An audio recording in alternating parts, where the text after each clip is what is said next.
Friends, आज के class में हम लोग एक नए टॉपिक पर विचार करेंगे जो प्राचीन भारत के इतिहास के महत्वपूर्ण स्रोत के रूप में जाना जाता है। उसमें प्रमुख है पुरातात्विक स्रोत। यह स्रोत प्राचीन भारत के इतिहास के अध्ययन का एक अति महत्वपूर्ण स्रोत है। इसके माध्यम से हम बहुत कुछ इतिहास के बारे में, उस समय के राजवंश, धर्म और राजाओं के स्थितियों का अध्ययन करते हैं। यह मूल रूप से एक ऐसा स्रोत है जो पुरातत्वविदों द्वारा खुदाई करने के पश्चात या उनके द्वारा इसका डिसिफर करने के बाद अध्ययन किया गया है। इसमें सबसे पहले अभिलेख आता है, इसके बाद मुद्रा, स्मारक एवं भवन अवशेष है। अब हम अभिलेख के बारे में बात करेंगे। अभिलेख अनेक राजाओं द्वारा अपने काल में, अपने समय में मंदिरों पर, स्तंभों पर, ताम्रपत्रों पर, ताड़पत्रों पर बहुत कुछ उनके बारे में लिखे गए हैं, जिसके माध्यम से हम उन राजाओं के ऐतिहासिक, सामाजिक, राजनीतिक, आर्थिक स्थितियों का अध्ययन करते हैं। अभिलेख मूल रूप से स्तंभों, शिलाओं, ताम्रपत्रों, दीवारों, मंदिरों के दीवारों पर खुदे मिले हैं और इसके अनेक ऐतिहासिक जानकारी भी मिलती है। सबसे पहले विश्व में अभिलेख के रूप में 1400 ईस्वी पूर्व में ईरान में बोगस नामक स्थान को प्राप्त हुआ था। इसके बाद हम इसमें अध्ययन करेंगे अलग अलग अभिलेख और उन राजवंशों की, राजा की जानकारी। हाथी गुफा अभिलेख कालिंगराज खारवेल से संबंधित है। जूनागढ़ अभिलेख सतछत्र रुद्रदामन के बारे में जानकारी देता है। नासिक गुहा लेख सतवाहन नरेश पुलवानी का अध्ययन करता है, उसके राजनीतिक, उसके विजय अभियान और उसके कार्यकलापों का अध्ययन करता है, उसकी जानकारी देता है। प्रयाग प्रशस्ति जो हरिसेन द्वारा लिखा गया है, हरिसेन समुद्रगुप्त के राज दरबार में रहने वाला कवि, उसका सांधी विग्रही और अन्य मंत्री के पदों को संभालने वाला व्यक्ति था, जिसने समुद्रगुप्त के विजय अभियानों के बारे में उल्लेख किया है।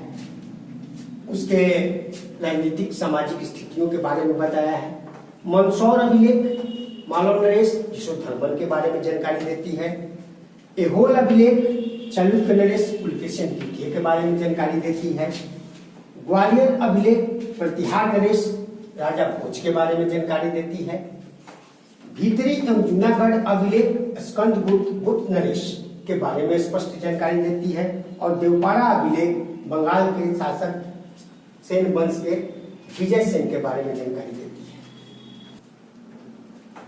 विदिशा बेशनगर का गरुड़ स्तंभ लेख जो यवन राजा हेरोडेटस द्वारा भागवत धर्म स्वीकार करने के बारे में उल्लेख करता है। मधुबन एवं बांसखेड़ा अभिलेख हर्षवर्धन की जानकारी देता है। हर्ष राजा प्राचीन भारत के इतिहास का एक महान राजा था, जिसने प्रयाग में महाप्रयाग मोक्ष की आयोजन करवाता था। अयोध्या अभिलेख पुष्यमित्र सूंग का उल्लेख करता है। मास्की अभिलेख अशोक के काल का है, जो अशोक के स्वयं अशोक नाम का उल्लेख करता है। ईरान से प्राप्त अभिलेख बराह प्रतिमा पर जो मंदिरों में स्थापित है, खून राजा तुर्मान का उल्लेख करता है। मुद्रा, प्राचीन काल में मुद्राओं का भी एक अपना महत्व है, क्योंकि मुद्रा किसी न किसी राजा द्वारा और उस राजवंश द्वारा जारी किए जाते थे। इन मुद्राओं पर राजाओं के चित्र अंकित होते थे, उनकी तिथियां अंकित होती थी तथा ये मुद्राएं जिन जिन जगहों पर मिले हैं वह इनके आधार पर यह निर्धारित होता है कि इस राजा का राज्य विस्तार कहाँ तक था, उनका व्यापारिक विस्तार कहाँ तक था। मूलतः प्राचीन काल में मुद्राएं मिट्टी और धातु की बनाई जाती थी। इस पर राजाओं के चित्रकाल, वंश और धार्मिक चिन्हों का प्रयोग किया जाता था, जिनसे उन राजाओं के बारे में स्पष्ट जानकारी मिलती है। सबसे प्राचीन सिक्का बिना लेख युक्त केवल चिन्ह मात्र अंकित सिक्का जो होता था उसको पंचमार्क कॉइन्स आज सिक्का कहा जाता था, जो चांदी और तांबे में प्राप्त किए गए हैं। सर्वप्रथम भारत में शासन करने वाले यूनानी शासकों के द्वारा सिक्कों पर लेख एवं तिथियां उत्कीर्ण मिले हैं और उन लोगों ने ही इस पर लेख लिखने की परंपरा या उस पर तिथियां अंकित करने की परंपरा प्रारंभ की। यह सिक्का सीसा, तांबा, कांसा, चांदी और सोने के बने थे। कुषाणों के समय सर्वाधिक शुद्ध सोने के सिक्के मिले हैं, जबकि सर्वाधिक सोने के सिक्के गुप्त काल में मिले हैं।